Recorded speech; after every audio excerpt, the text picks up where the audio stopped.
Now, reports say at least 2 people have been killed and up to 80 others injured by military forces during protests in Sudan following a coup.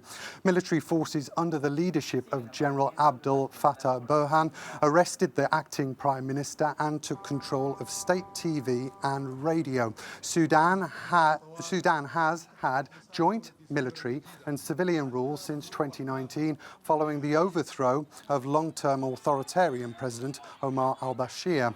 General Burhan said the military needed to intervene to hasten the transition to complete democracy. Joining me now is Ronald Cato from our sister channel, Africa News. Ronald, many thanks. Tensions have been building in Sudan for several weeks. What's finally prompted the military's move today? Thank you, Paul. I think the coup that happened today because the conditions were good for it. You can argue that it was always going to happen. It was a question of when, not if. I think the military component of the Sovereign Council of Sudan never really hid its contempt for the civilian component headed by the Prime Minister Abdallah Hamdok, who is now in military custody. But as for the reasons that prompted the army takeover today, I think it has a lot to do with the kind of government or the kind of civilians that the army would rather deal with.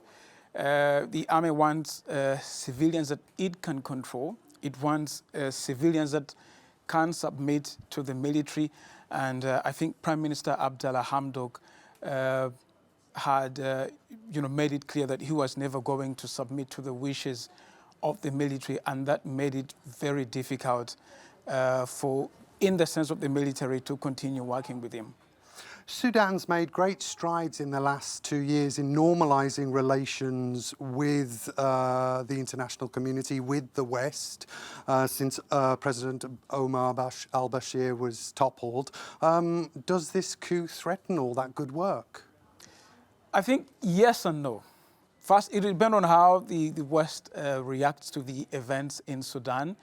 You go down too hard on the military and they might, turn towards Russia and China. But I also think that you are not about to see the military generals in Sudan, for example, go back on commitments about terrorism, on commitments that Sudan has signed with the International Monetary Fund and the World Bank about the country's economy and debt.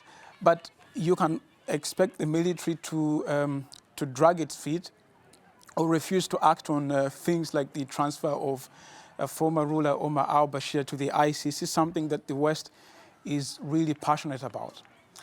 Ronald, thank you for that.